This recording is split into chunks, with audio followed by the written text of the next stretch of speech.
Hello and नमस्ते। अनि सबैजना सन्चै हुनुहुन्छ होला, म पनि सन्चै छु। म चाहिँ अनि आज बिहानै आउने भनेको पानी परेर चाहिँ अहिले कति बज्यो, लगभग 11:30 भयो। म चाहिँ 11 बजीतिर आइपुगेको थियो। आएर अलिकति माछा मारिसक्यो। यो ठाउँ चाहिँ हिजोको भन्दा अर्कै ठाउँ हो। अनि त्यही हो, बिहानै उठ्नु त 6 बजी उठ्यो त डेन्जर पानी परेर बिहान चाहिँ आउनु सकेन।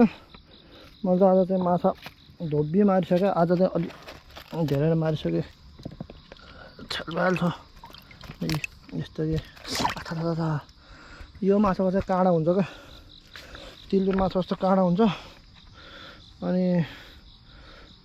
के भोक लागेको थियो, अनि आयो, अनि लसुन मारेर एउटा बेन्तो लिएर आएर खाएँ।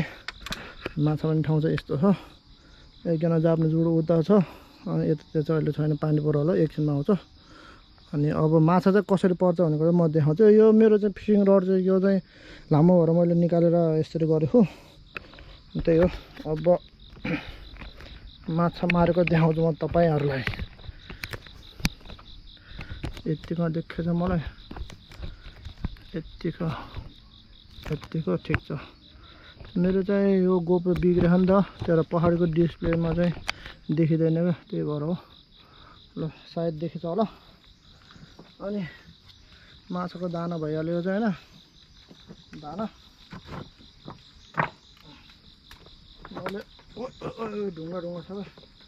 यो चाहिँ एकदम सानो खालको खाले है, उस चाहिँ सानो खालको छ बल्छी चाहिँ। किनभने हिजो माछा नपरेको कारण चाहिँ मेरो त्यो हो, माछाहरू सब सानो सानो हुन्छ, ठुलो अझै ठुलो नभए त माछा चाहिँ। त्यही भएर मसँग सबै ठुलो बल्छी मात्रै थियो। अनि आज चाहिँ सानो बल्छी लिएर आएको छु। झन् माछा मैले कसरी तान्छु। आइज यस्तरी हो क्या, च्याप्प लाएर हाल्यो।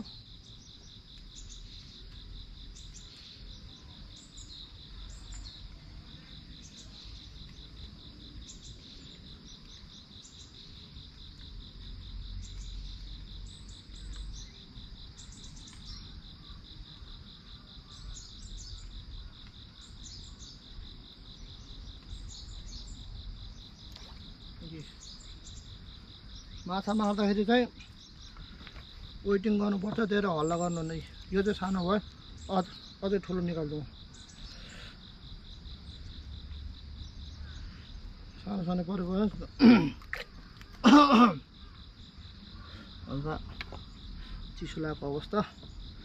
यो सानो माछा चाहिँ लास्टै मिठो हुन्छ, ठुलो त ठुलै भइहाल्यो अरे। एकदम ठुलो निकाल्छु मैले अब।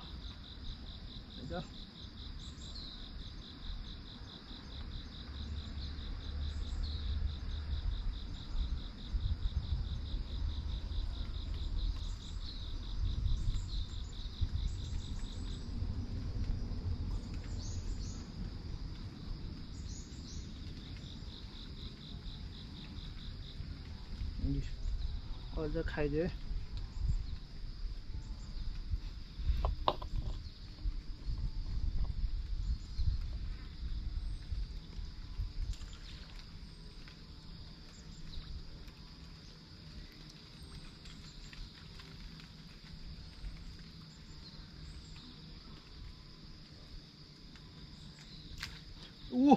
अहिले चाहिँ ठुलो आयो। ल है ल, अहिले चाहिँ यत्रो आयो। अहिले धेरै ठुलो आयो माछा, सेम तिलपिया। यसको चाहिँ लास्टै काँडो हुन्छ कि बिस्तारसम्म हुन्छ।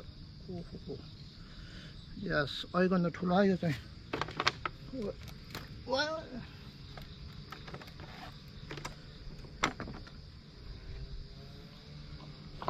ओहो, यहाँ चाहिँ ढुङ्गर भरै अलि बस्नलाई अलिक गाह्रो छ क्या, गल्डाङ गुल्डुङ। ल यस्तो थुक्नु पर्छ त। माछा मार्दाखेरि चाहिँ हल्ला गर्नु हुँदैन।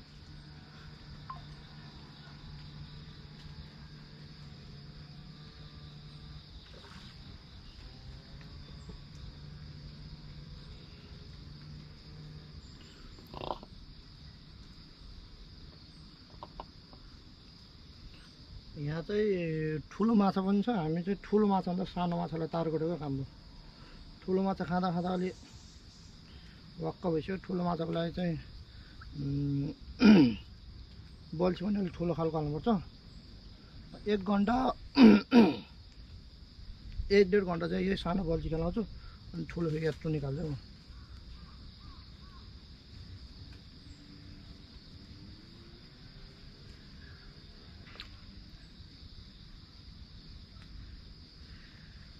झऱ्यो।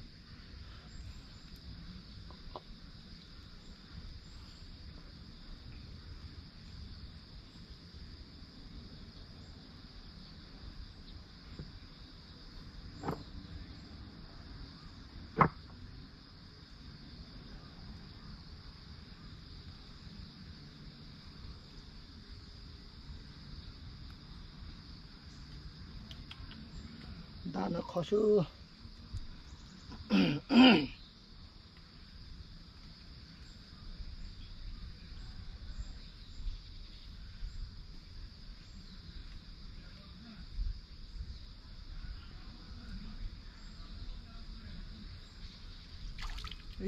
झन् ठुला खास खास यत्रो मजा आउँछ क्या। यत्रो क्या माछा। यो चाहिँ लास्टै काँडा हुन्छ यसको। ओहो हो चोत्तो मात्रै आथा त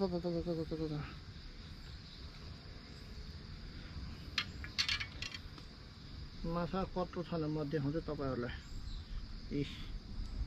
माछा यत्रो छ है। यत्रो भयो भन्नु त नि। ल ओहो ओहो हो कहाँ र बस्नु भएको बस।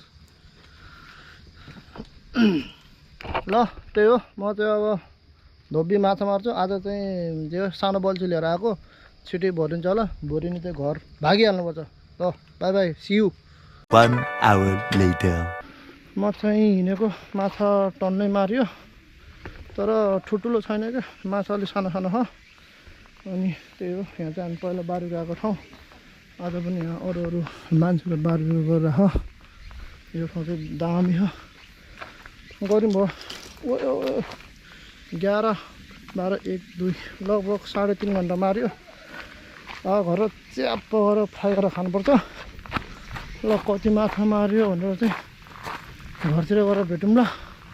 2 जना बुढाहरू चाहिँ मस्त बसेर मारेर अनि त्यही हो। अब कति चाहिँ मऱ्यो भनेर चाहिँ घर हेरौँ ल। टक्क लाएर मार्न चाहिँ मजा आउँछ। बनाउन चाहिँ अलिक झ्याउ लाग्छ सानो माछा चाहिँ। त्यो यहाँदेखि चुरी गर्न पाउँछ भने यसो लेखेको छ। ढुक्क हो। ल बाई बाई।